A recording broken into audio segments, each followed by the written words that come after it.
Well, hello, I'm Jerry McKee, and you're listening to Prime Time right here Monday at 7 o'clock. We got a great guest with us tonight, which will be Monty Lane Allen. And you'll get a chance if you'd like to call in and ask him a question too. You can do that also. So we'll be back right after just a couple 30 seconds introduction to Southern Fusion Barbecue, and you can look at some of the sauces. A little animation I did there. I'll be back in just one moment. Hank Parker's Southern Fusion Barbecue Sauce. Southern Fusion is the perfect blend of sweet, spicy, and tangy flavors that capture all of the sauces of the South into a unique barbecue experience. It's thick enough to stick and thin enough to use when grilling. Our gold sauce combines our unique fusion of sweet, spicy tanginess with the addition of mustard that brings a new take on South Carolina mustard BBQ sauce. All right, we're live, and we're sitting on my left side and right side, depending on how you facing the camera and how you looking at your computer. Monty, how are you doing? If I was any better, it'd be twins, Jerry. I'm good, man. Always be home to me. Of course, I've been living here longer than I lived there, So I've been here, I guess, about 33 years, I think. Wow. I kind of lose track, but I think that's about what it is. Yeah. Well, that's about as long as I've lived here with in Union here for about 30 years. I think I'm getting a little bit closer up to that too. But I'm living longer here. Oh, yeah. Here. Yeah. And wife's come up told me something about saying Indian, but it's not. she's my engineer. She pops out of the room in there a little bit, and does she like my cup? Does she like my Tigger cup? Well, I don't think she's seen it. She'll see it in there in the other room, though. I know that. But my girl, I think it's like 20, maybe 20 years old. My girl's got it for me, and that was my favorite character on Winnie the Pooh. And my girl's got it, and I drink out of it nearly every day. If I drink coffee, I try not to do it every day. I've got enough energy by myself, but if I get a little coffee, I go a little nuts. But occasionally I'll have me a cup. Yeah, Anna loves her coffee too. She likes her coffee in the first thing in the morning like that. And I tell you, Monty, a couple of questions I got to ask is when you were just a young boy like that, what got you interested in music, or how did you just all of a sudden? And how old was you when you first started singing? I can't remember. I think it goes back as far as I can remember. Now I would stay in my room and sing. I wouldn't ever go out in public. No, my sister was a wonderful singer, and everybody focused on her, but I was singing in my room, but I never did do anything. And I never would come out and sing. And I remember my dad was singing with her, doing something. And he said, he couldn't find a part. They were doing some song. I forget what it was. And of course, Kelly could sing like a grown up then. And she was an old soul when she was a young kid. And I finally, Daddy kept making a mistake or kept missing the place, the note. He didn't know where to go. And I walked in and I just said, it goes like this. And when I did it, his eyes got like big as saucers, and he grabbed me and hugged me like a big old bear. And he squeezed me. He said, boy, I didn't know you could do that. And from that point on, he would encourage me, and he finally coaxed me out, and I was able to start, performing a little bit. The older I get, the more shy I get now. It's like, it's the thing I love most, but it probably terrifies me the most because, you want to be at 100% every time, and it's not fair. It's not fair to lay that on yourself. It's like you got to give yourself a break because, a lot of times you're not going to be at 100%. And, but I think I should be. So it's kind of, especially for home folks, I want to always do a good job. And sometimes I do, sometimes I don't, but the effort's there. So what was your first guitar that you played? You remember what name it was? 'Cause, see, I'm not I musically do. I do. inclined myself. I do. It was the first one that I played. My brother got it. Actually, my brother Mike knew how to play chords before me. Daddy taught him, and Mike just put it away. But Mike can actually carry a tune, and not a very good one, but he can carry.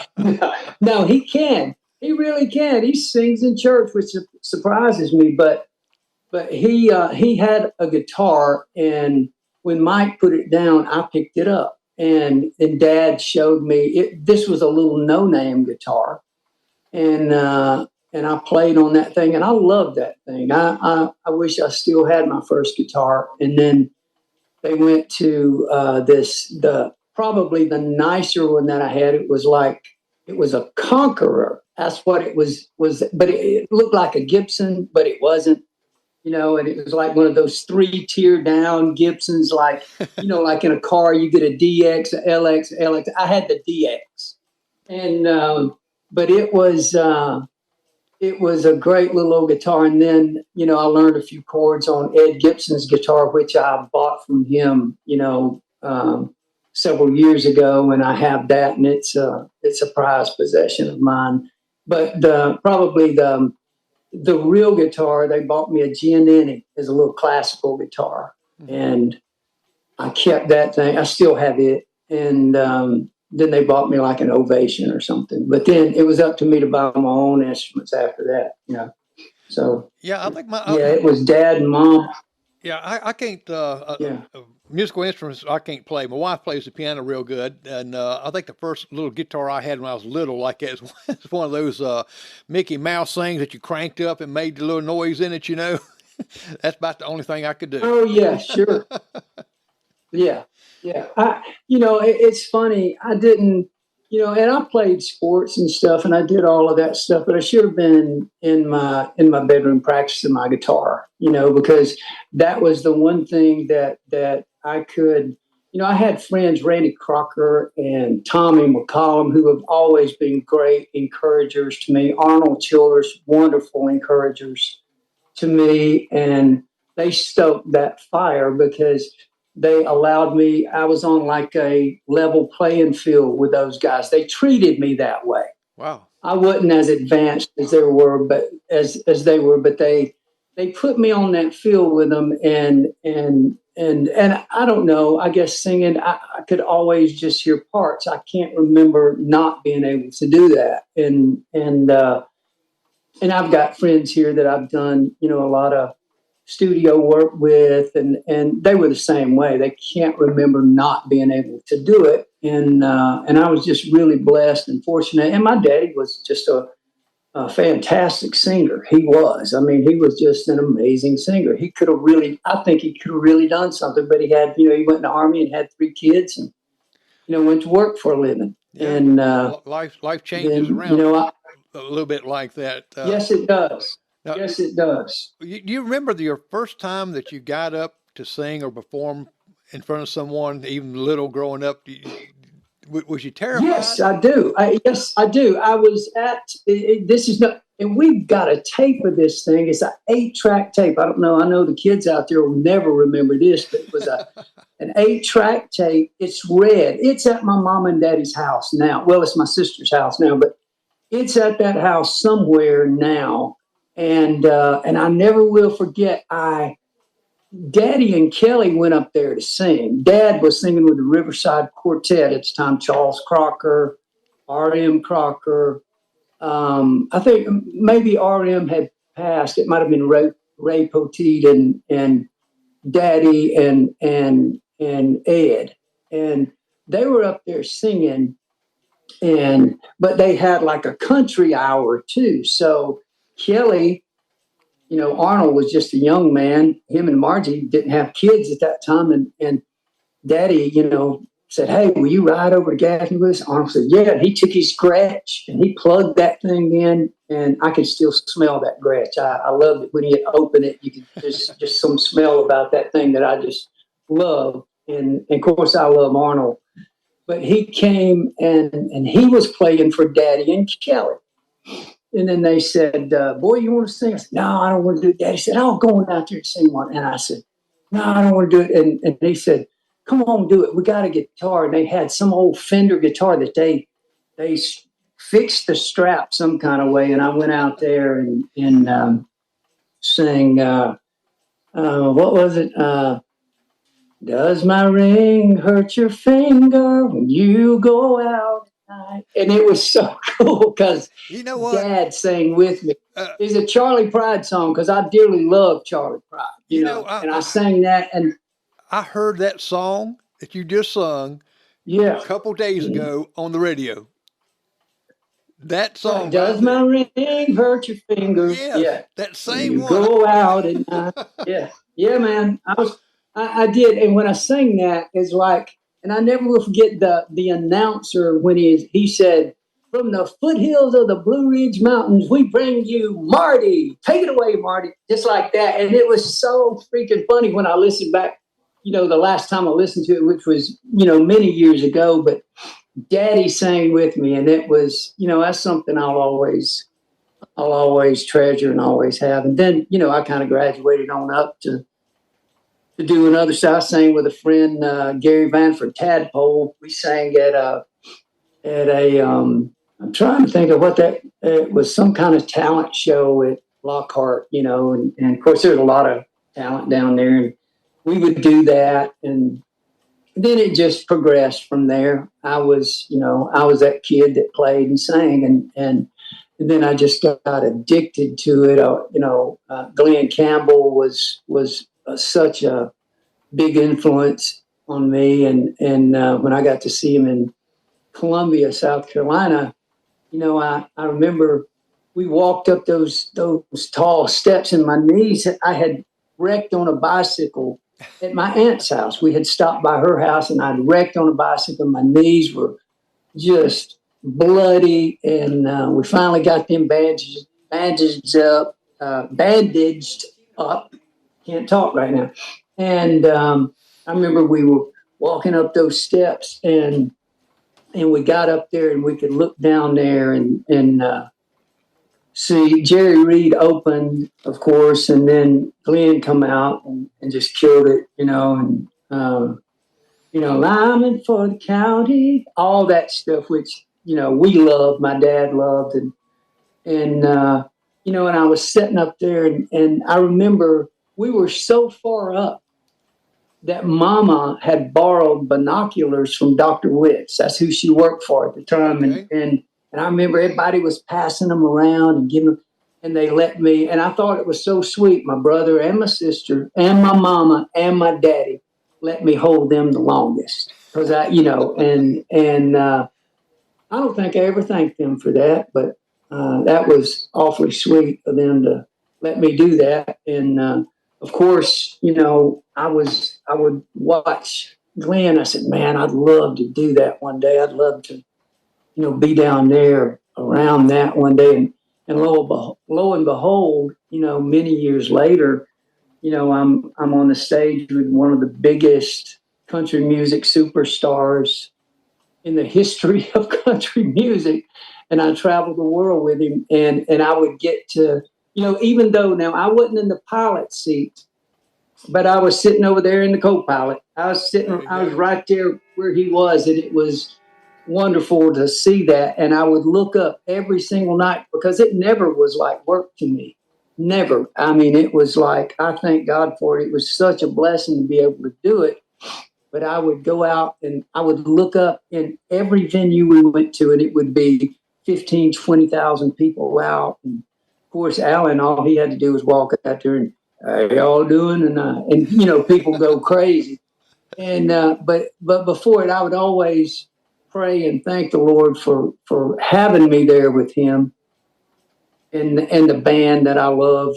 And but I'd look up and I'd say, somewhere in this building, there's a little boy looking down, saying, "Boy, I hope I can do that one day." And I was that little boy, and it was.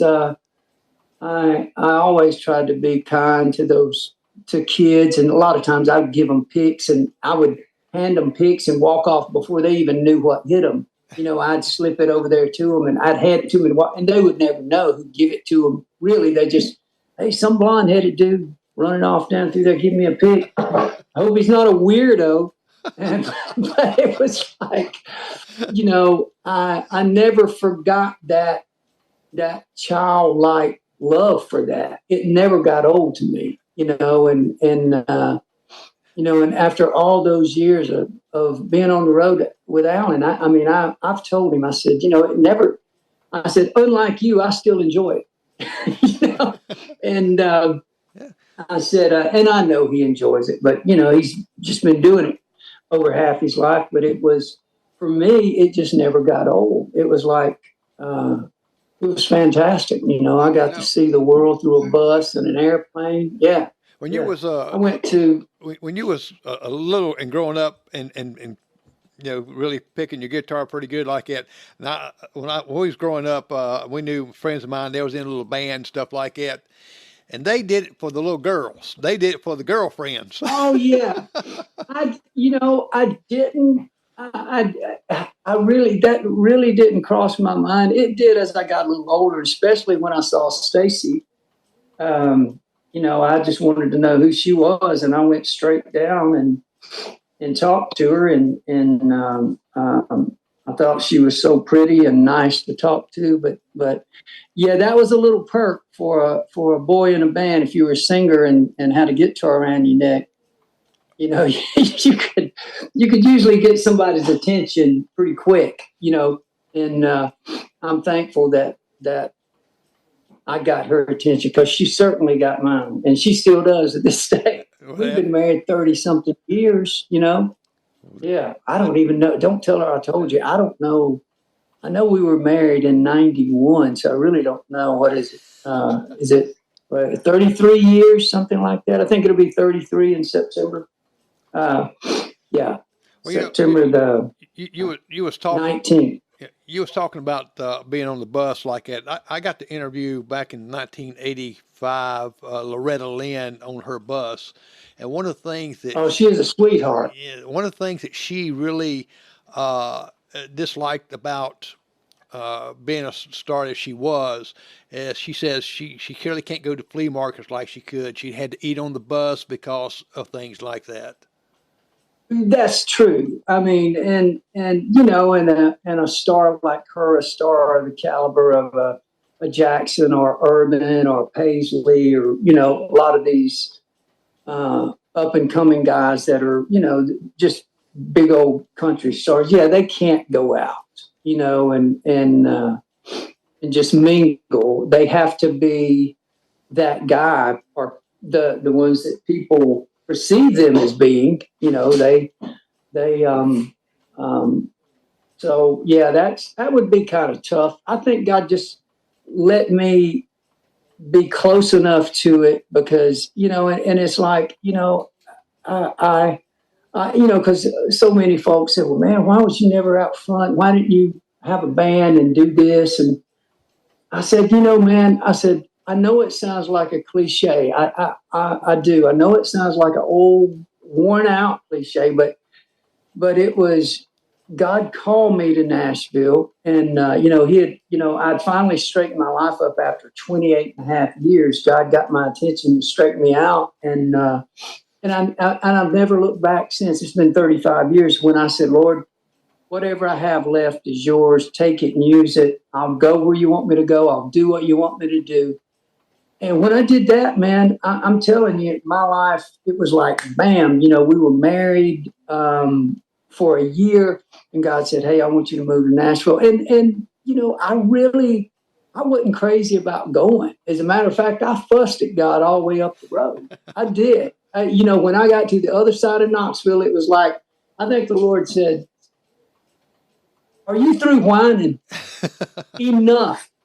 And it was like, it was simply, hey, I told you, if you come here, which was Nashville, if you listen to me and you trust me, I'm going to bless you.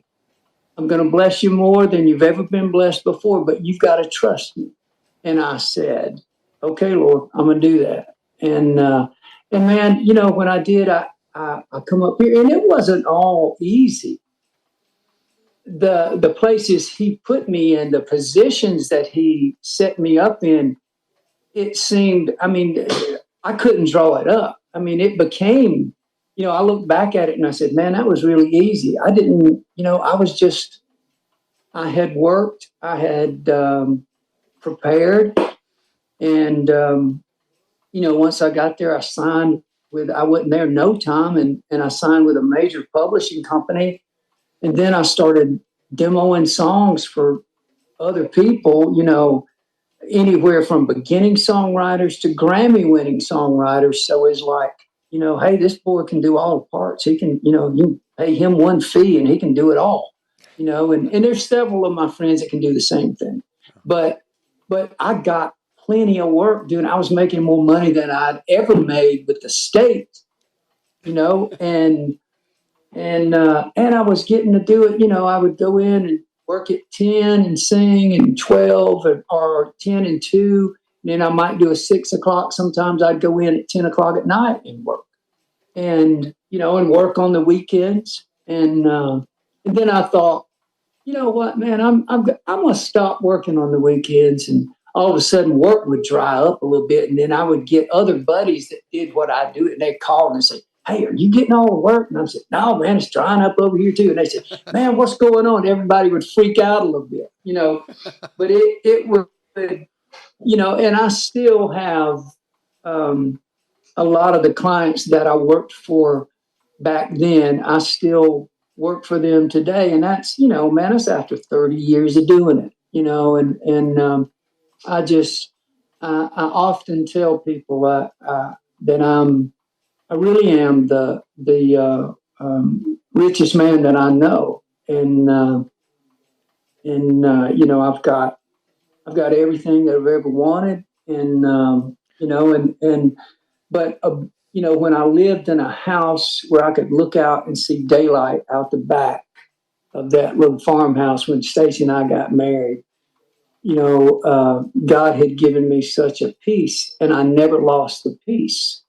Never. And it's like, I've tried to tell some of these younger guys, and I said, man, money don't make you happy. I've been around a lot of people with a whole bunch of money. Money doesn't make you happy. All it does is magnify who you are. It doesn't make you generous. It doesn't. If you're tight with what you're making, you're going to be tight with more of it. All it does is magnify. If you're generous with what you have, if you're a giver, if you're generous with what you're making right now, if you get more of it, you're going to give more. And it makes you look like, oh man, he's the most generous person. But it's, money doesn't make you happy. And it's like, I'm just really thankful. It's all, I know I don't want to be preaching on here. I'm not a preacher. I'm not ready to teach a Sunday school class. So, I might say something out of the way. I ain't cussed in 2 weeks. But honestly, it's like, God's done it all, and he's blessed me so much. And I'm just, I'm in such a good place in my life right now. And, I've got three, When you got started, when you first started and taking that big leap into to some of the bigger venues that you was going to, how did your wife feel? Now I know you worked a state job at one time, and say, "Well, honey, I'm going to be a professional musician. I'm going to go." She was tremendously supportive. She knew, because she knew I didn't want to leave my dad. She knew it would kill me to leave my daddy. And I love my mother, but I was a daddy's boy. And it like to kill me when my daddy died. But it's everybody walks that path at some point. Correct. My kids are going to do that if it continues on. And but yeah, it was, I didn't want to leave my daddy, and I remember I was a 31-year-old man, and when I left, man, it's like I fell into his arms, and I still think about it, and it gets me emotional. I squall like a baby. I did. And he told me, he said, you can always come back here. You can always come home. He said, but he told me something that I never forgot. And it gave me fuel. He said, you go up there, don't you mess around. He said, you go up there and you get after it. And he said, and you don't have to take a back seat to anybody. And he said, you're good enough. You go up there and do it. And that give me confidence, and all artists that I know, they're not the most confident. I mean, you have to, you might have that persona as being, but you're really vulnerable because, some of the songs that you write, some people hate them, and they criticize them. And, that was always tough, but I developed, pretty tough skin. And then I just, I said, what the crap, man? I said, it's just somebody's opinion. I could play you a song and you'd say, oh man, that's beautiful. And then somebody else would say, man, it's trite. I've heard that a million times. I hate that. It's too soft or it's too sweet. It's just somebody's opinion. And you have to believe in yourself. Well, it's kind of like preaching, because you can preach and someone else says that's a horrible sermon, when someone else says, man, that's sweet, it really touched me. So it really, it's how you portray it and how you feel about it. To me, is the most. Yeah, and I've learned, Jerry, and especially the older that I get, what God's given me, and the way I guess the way I look at stuff is, it doesn't really matter what anybody else thinks about me. I really don't care, or what they say, because my core group around me, my best friends back home, and I've got about 5 of them, and I've got a core group here. They know what kind of man I am. They know what I'm all about. And it's like, I really don't want to know what somebody else thinks about me, because it shouldn't matter. And it doesn't matter, because my job, as a believer, is to love them regardless. Correct. It doesn't matter what they think. I need to love them. Not only should I do that, I'm commanded to do that. So it's like, I'd rather not, because I don't want to hit you in the mouth, but I really don't want to know. And it's like, I'm comfortable with what I do and how I go about doing it. And and that's kind of, it's worked, and I give God all the credit for it, because hey, I come from a little bitty podunk town, and I'm proud to be from that little podunk town. But things turn really slowly. The hands of time did back there in that little town. When we were growing up, I didn't realize there were race problems.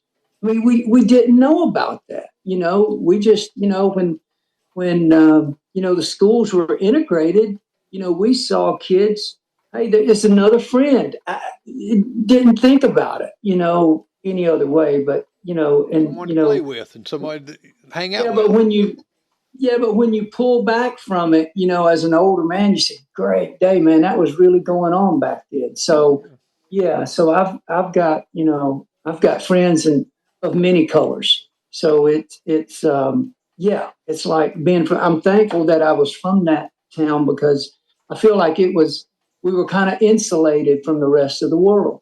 Right. And I wouldn't take anything from being from there,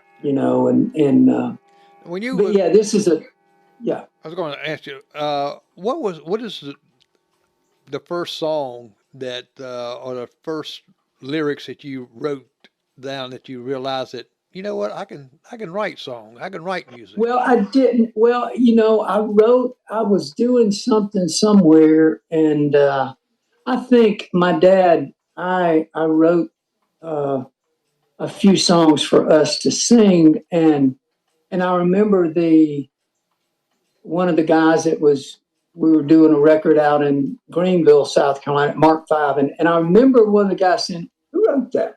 And I said, and they said, or Daddy said, Monty did. He said, you write that? And I said, yeah, I did.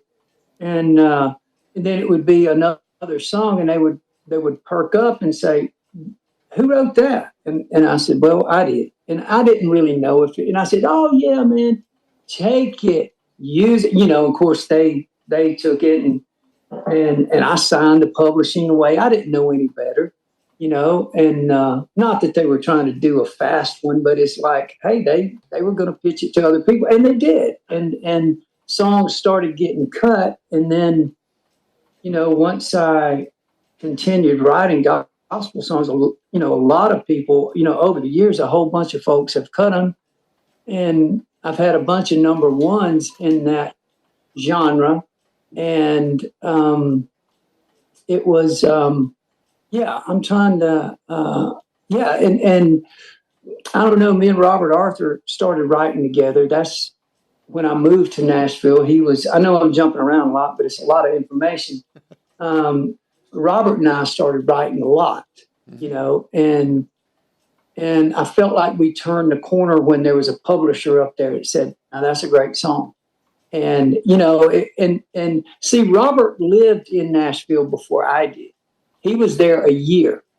So as Robert was, he would come home, he and I hooked up a little bit. And he said, "Hey, buddy, I'm coming home for a few days. You want to write?" And I would take days off of work when I was working for the state.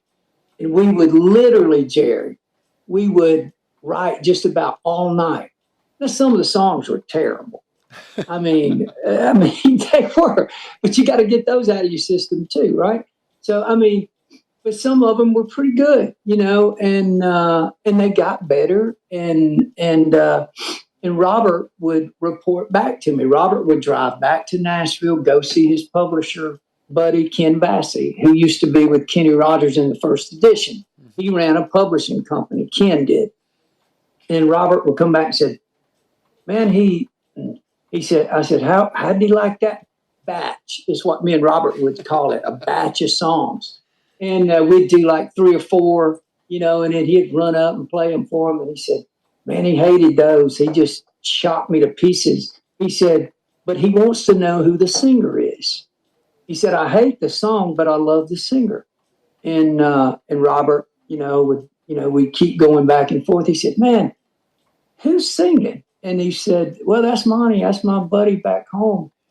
And he said, "Man, he ought to be up here." And then, we kept doing it. And finally, when we turned the corner, there was a song that Working Man's Heart, I think it was. And he said, there was a group that put it on hold, and I think they were going to cut it. And he said, "That boy needs to move up here." And I was reluctant, but God gave me a peace about it and said, "Hey, you need to go." And that's when I moved to Nashville. My wife stayed in South Carolina for 6 months. Wow. And it was, yeah. And it was like a dorm room again. It was like me and Robert and 2 of his roommates. And it was, shotgun house, basically. Now, when y'all wrote these songs and gave them to him, did you give him the music with it or just the words? Yes, of course. It's not a song unless it has music, and people say, "Well, I write lyrics." Okay, you're writing a poem. If you just have a lyric sheet, if you will, if it doesn't have music to it, then it's a poem. When you put music to it, then it becomes a completed work. So wow, yeah, I didn't know that. I'm glad you cleared that up because oh yeah. Now, if you would send me a bunch of lyrics, if you'd send me a lyric of this beautiful lyric, this story, don't do it, Jerry. But if you do, if you do, and I put music to it, then you write.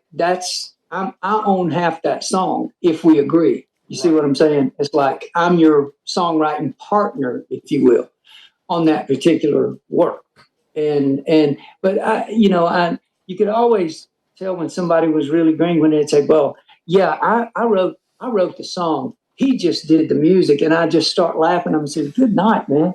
You don't have a song without the music. What are you talking about? Don't insult."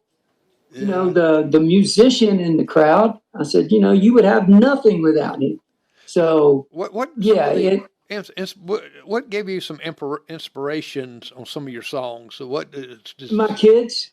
my kids, my wife, Falling Water was basically, it was pretty much a love song about her, and I had I walked out the back of the house, and for some reason, and I look at the world differently from your average bear. I always have, and but I looked. It was raining, and I watched the water hit a piece of furniture, and it just followed the curve and nook and cranny of every bit of that furniture till it went all the way down to the foot of that. And I said, man, I'm that falling water. She catches it, and I just follow every line of her body and her soul, and it just kind of morphed into that. And I mentioned that to my friend Bruce Boughton, and we went to the other guy's name escapes me, but he was brilliant, and I had this melody that I really liked, and I started fooling with that. And we were sitting in his house, and he started dropping lyrics out, and then we just started hammering it out, and that was just one. I mean, and it's just conversation. If I hear somebody say something, I heard, I was putting a mailbox up for my neighbor one time, and he was talking about something, and he said, that ain't the mountain. He said, that's not a mountain I'm going to die on. And when he said that, I ignored everything else that he said. I could not. He was talking, but I said, I've got to get in and write that down. And it was a really cool song. I mean, I've wrote some really bad ones, but I've been a part of a little part of some really good tunes, and that was one of them. And me and Robert, Does your wife critique him? It's terrible to give them to her. She's going to say, "Oh, that's beautiful." She don't know. Don't you tell her I said it. No, sometimes she does. It's now. I'll tell you, my best critic is my youngest daughter, Gigi Grayson, and now G will be, man, she'll hit you over the head with it. I mean, if it's not, she said that doesn't make sense. She'll say that's not clear. That's she said, "Oh, I love that. That makes sense." And I said, "See what you think about this?" And she'll call me sometimes if she's listened to something that I've done. She said, "Daddy, that is really good." She said, "That's a different way of looking at something." She said, "But I really like that, And even when we did the donkey song, she was great about that, But she's honest. And that's what I like. I don't want somebody just to beat me up for the sake of beating me up over a song, but I don't want anybody blowing smoke up my britches leg. Right. Because just, to try to prop me up or something. I said, I don't need that. I need some honesty here. And I kind of know when I feel like I've hooked it or we've hooked it. And with a lot of the gospel songs, I mean, it's and I've never really actively pitched songs. I've got a few groups that reach out to me to do some of that, and it's been really good. Now, I actually have something. I don't know if you've heard that Stars in Lahaina song. That was interesting. A friend of mine from Colorado, he sent me something. He always sends something. And wonderful people. And but he sent me this lyric, and I was actually mixing a record for a group that I was producing at the time, and I was sitting there and I looked at the lyric and I said, "Well, that's the best thing you've ever sent." He said, "Are you going to write?" I said, "Yeah, this is worth writing. This is the best thing you've sent me." And so I kind of hopped in there, and that song was put out, I guess 2-3 months ago, maybe, and it's done pretty well from what I understand. And I just, it's just that the music part comes pretty quickly for me. I can, just kind of hammer through it pretty quickly. And honestly, Jerry, I don't know if it's, great or not. You don't know. I've got a lot of good songs, but it's like, I don't know if it's great, and, so that's the dilemma. It's like, you think a lot of songwriters, I know if they're like me, it's like, I think I wrote a good one. It sure does. I don't see any holes in it. It makes sense. And the subject matter is a little bit different. The angle is different from how, a lot of songs look at this subject. And, but, there again, you don't know. It's just opinions, things. Do you ever run across when you're putting these songs together like it? Because you listen to lots and lots of music. Does sometimes some other music run together when you're putting a song together? You have to kind of. Oh yeah, I cheat off myself. I borrow from myself all the time. Robert Arthur, he's so funny. I call him Klingon. I love him dearly. And but the Kling will say, I said, hey, didn't I do that chord progression in another song? He said, oh, we can borrow from ourselves. That's not copyright infringement. We can do that, and we can. So it's like, yeah, sometimes it does. I mean, there's only so many notes, and I don't fiddle with it much. I say, well, I've got to put a minor chord here. I never do that. I just go what feels right. And now, when you're writing, are you humming like some tunes there when you're kind of writing, or if you're writing it, you'll read? I do. Yeah. I do. Sometimes it's that way, and sometimes it's like I'll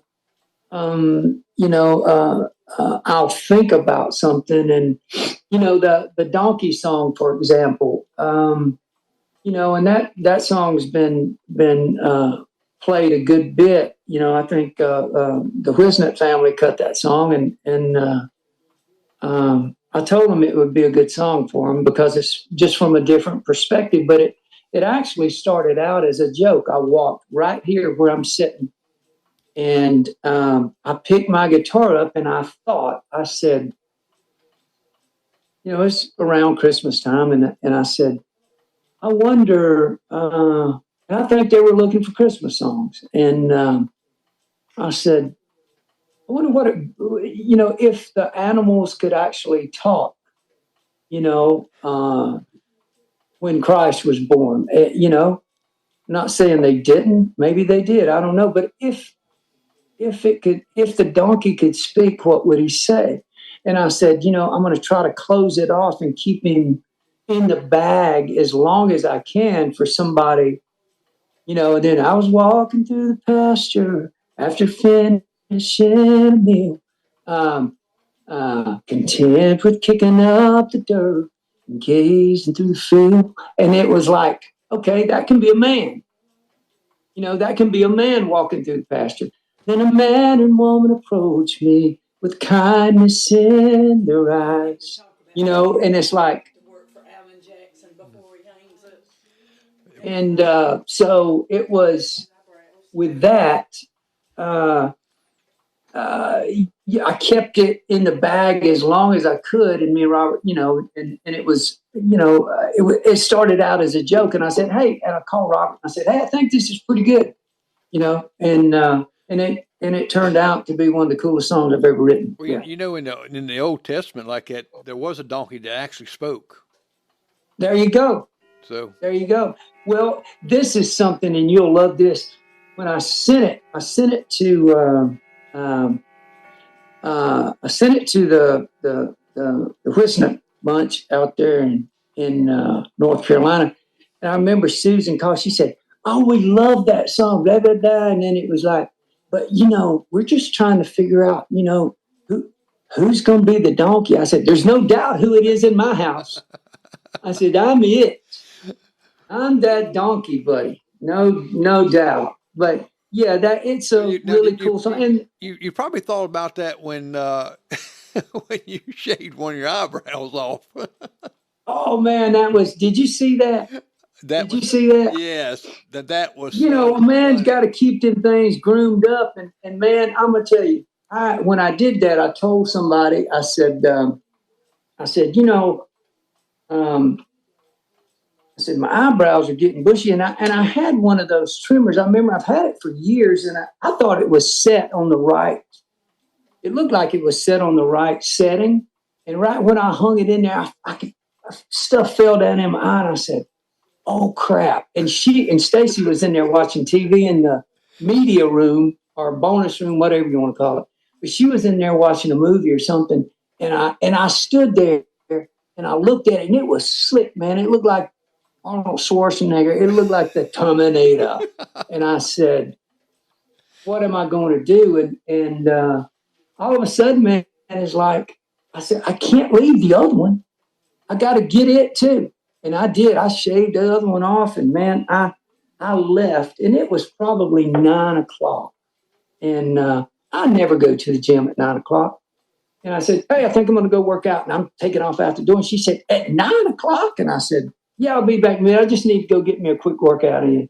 I was just hoping she would go on to bed so she wouldn't see it. And then, of course, when she did, she fell out laughing. She couldn't believe it. She said, "Good night, only you, boy." I said, "Yep, that's right." Well, didn't one of your buddies kind of help you out there on those eyebrows? Didn't he send you some to wear? Yes, he did. Brian Statzler, that turd, he sent it to me and my girls, yeah. Kinsey said, I said, "What is it? Is it like a tattoo?" I didn't know. And Kinsey said, "I don't know." She said, "Daddy, please put it on." And I said, "I'm not going to do it." And she said, "Daddy, please." And man, when she did that, and then I stuck it on, it was like, and then she was like, she lost it. She couldn't. I mean, my kids wear me out. I mean, I'm telling you, they poke fun of me all the time, scare me. They do all kinds of stuff to me, but it's I love that though. It's good to be loved by your family, and I know that I am. And the good laughter helps the soul too, doesn't it? Sometimes, Jerry, sometimes it does. Sometimes it don't. It's like it makes me jump out of my shoes, They don't. But They scare you. yeah, it does. Did they scare you a lot? Yes, man. Oh, yeah, they will. I'll walk out from the bathroom and Kenji will be sitting there and say, "Boo," like that and make me jump, and then she just die back. Yeah. Yeah, my wife, she tells Yeah. me I scare her a lot. I just walk quietly. I'm just a very quiet person when I'm walking into a room and stuff. It's always has been. And she'd be standing there. I just walk right up on her. She'd turn around and scream, "Stop that." Yeah. Yes. Stop doing that. Yeah. Oh, yeah. Yes. Good night. Yeah. Mm-hmm. Now, what it felt like, Monty, when you first heard your song play on the radio or play when you first time you heard it? It, it was pretty cool. It was, and I still hear them. I've got friends, that'll send me something. They'll say, "Listen, what was on the radio today?" And it is, but I mean, it's all been wonderful, but it's like I don't get too caught up in it. I don't, because I'm constantly trying to move forward and do something else, and I try not to get caught up in that. And and you have to take it with a grain of salt, and I don't get certainly don't get uppity on it. And even when I remember we had a video and we were going to church. It was on a Sunday, and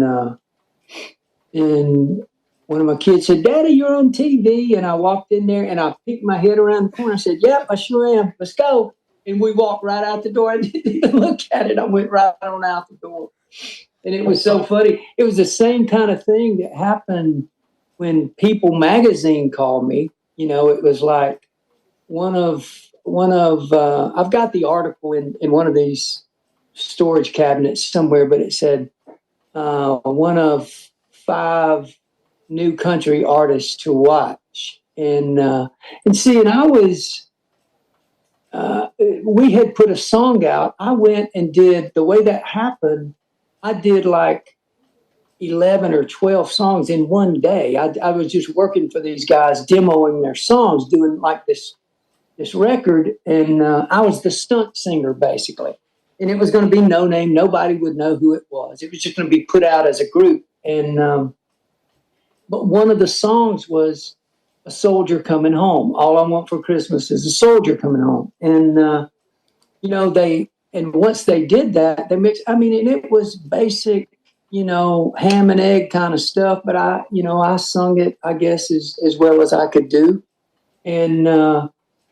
And once they put the song out, the song charted on Billboard, and it was like, you've got to be kidding. And one of the guys from West Virginia sent it to me and said, "Hey, man, this song charted," and this was before all the TikTok, social media, all that crazy stuff. And it was like, okay, well, I guess that's good, and I still didn't think anything about it. And that's when,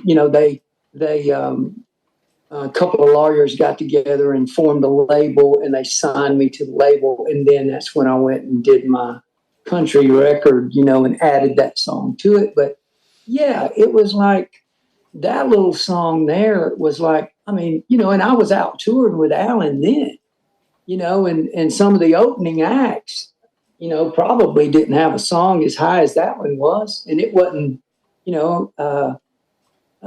was, on the charts for, I think, for a few months. And it was kind of funny, when I said, "Oh, you've got to be kidding." Well, People magazine called me. I hung up on them. I thought it was a joke. And I did. I hung up on them. And they said, "Hey, Monty, this is People magazine." I said, "Yeah, right." And I hung up. And they called back and they said, "No, please, this is legit," And I said, "Okay, if you're trying to punk me, I'm going to track you down and gut you like a fish." And but no, and she was super nice. And I had done that record, and she said, "Hey, we would like to put you in this magazine." And I said, "Okay." And I'm still, really hesitant. And sure enough, when they said, "We just would like a song that we can download for free," and the girl said, she said, "I know what I want it to be," and she said, "It's Falling Water." And I said, "Oh, that's a cool one. Okay, that's was written for my wife from my perspective, anyway." And they did that, and it was. Yeah, it was kind of crazy. We went to the getting back, I'll circle back around from seeing my video on TV and telling my girls, "Hey, let's go on to church." But we went up to the bookstore there in Mount Juliet, and I told Stacy, I said, "You go in there and get it. I don't want to look like a dweeb going in there and say, 'Hey, I want to see if I'm in this magazine.'" Stacy walks in, she buys it. Our two kids were in, I think we're in a minivan. We pulled up in there. No, we're in her little SUV. And I was sitting there in the driver's seat, and she comes out and she starts flipping through it. And I said, "Well, did I make it in there?" She said, "Yeah, there you are," and held it up. And it was so surreal to see that. It's the weirdest thing. And I had people calling me from all across the country that I had met with the Jackson tour that "Hey, man, you're in this magazine." And then others would be like, and they did that video, "The Soldier Coming Home." They had it in theaters all across the country, and it like did really well. It like charted really high in like the theaters, which it probably doesn't mean translate into record sales or anything like that. At least I didn't see anything about that. But I didn't see anything from that. The lawyers handled that in West Virginia, but it did pretty good. And it was like, I would have people, "Hey, man, are you in a uniform? I swear, I know I heard that singing." I said, "I know that voice." And I said, "What was it?" And they said, "Soldier Coming." I said, "Yeah, that's me. That was me." I said, I did it. And it was actually a beautiful video and fun, Yeah. Well, years ago, we grew up. They didn't have the videos right then. MTV. I remember when it came in, and the VHS and all that right there. But before that, if it was on the radio, it was something else. I mean, you was a celebrity. I mean, everybody Yeah, carried around transistor radios and everything else. yeah, it does, especially, the gospel stuff, that's a much smaller piece of pie. But when you hear it, if you hear your country song on it, from that country record that we did, and when you hear something, it is pretty cool to hear it, but it's like, hey, that's part of the process. I mean, it's, I was okay with it. I never freaked out, or I never got the big hit on it. I'm the same Monty that slid down Mill Hill in Lockhart. I'm the same guy. I just would tell my friends, that I was I just worked a different job. I said, I work like you do. I can't call it work. Forgive me if I call it work, because some of those boys would beat me up over that. But I just said, I make a living in a different way that you do. I said, we're all in the same boat working, and God really just, I don't know, man. It's like to be in God's favor, and I know that I am, and I look back and I see the stones He let me skip over, and I stumbled quite a few times, but He was always there to pick me up, and I skipped right on through, and just to something better, something bigger, something better for my family, and yeah. And now it's just me and Stacy in this old big house. And I told her I hate it because it's so quiet now. My girls aren't here, but I've got 3 grandchildren, and they're just beautiful. Yeah, they liven things up. I know. Our Oh man, grandchildren do too. I try to get them to move in with me. I try to get them. I said, man, I tell you, if I had another wing out here, I would put them out here in a second. And but yeah, I do. We love it on the weekends and I'm thankful that my girls and their husbands want to come over here and spend time with us. Yeah. And usually every Friday and Saturday and Sunday we're going to see them. They come and they hang with us, and we're always grilling out and stuff. And I've got to build a fancy pantsy grill outfit out there in the back. It's like, do something like that out by the pool, And that was another thing. We put a pool in because we wanted to know where our kids were. All right. And don't mind if they brought friends, that's fine. But I wanted to know where my girls were. And Stacy and I were both on board, with that. And, I was thinking, I said, I learned to swim in the Broad River. I couldn't imagine my kids going down there swimming. I'm telling you, man, I wouldn't let my children get in that thing. But it was good to me. That's where I learned to swim. But it's like, I wouldn't want my daughters doing it. And that's why we put a pool in. And then it was, oh, Daddy, if you put a pool in, we'll clean it. We'll keep it swept. They never did. They never did. For like 15 years, they never did. Now Stacy's just now taking it over, where she puts all the chemicals in, because she said, hey, if you get me one of those dolphins, one of those cleaners, well, Monty, I'll take it over. We got just a couple minutes here. For those couple minutes, if someone's just starting out playing, writing music, just starting out, what's some advice that you would give them? You know what? Practice, work, work, and believe in yourself, and there's so many avenues now that you can get music out, shucks. I mean, that guy from West Virginia, that he did something, and man, it just blew up, and a lot of folks do that. And there's some amazing singers on TikTok and stuff that just floor me when I see them. I say, gosh, it's incredible. But it's, a lot of stuff like that. You don't have to be here now like you used to be. I mean, it was always one of those things. Everybody can get a ticket, but you need to be present to win, kind of thing. So it's not like that now. So, yeah. Well, Monty, I really appreciate you being on my show here. I've enjoyed it. Do you really? I sure Do did. you really? Will you have me back? I sure will. Definitely, definitely. And I know you don't like watching yourself, so you can have your wife and critique you then. Oh yeah, yeah. She'll critique me on other things, house cleaning and all that stuff. But yeah, she's Well, yeah, Monty, she's a good gal. you have a blessed week and blessed day, and like I said, really enjoy talking with you.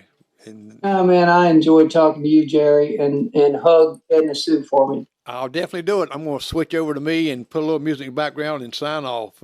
You have a blessed day. Good to see you. Nice You too, man. Well, I'm Jerry McKee, and you've been listening to Primetime with Jerry McKee, and we've had Monty Allen here with some of his wisdom and insights and some funny stories here. And be sure to like, and we'll see you next week. I'll be at the fire department. They want to talk a little bit about some of the things that's got going on, bond issue and stuff. So I'll be there live on site. So be glad you tune in, and we've got some other things coming up. Well, I'm Jerry McKee, and you just have a great, great day, and we will talk to you.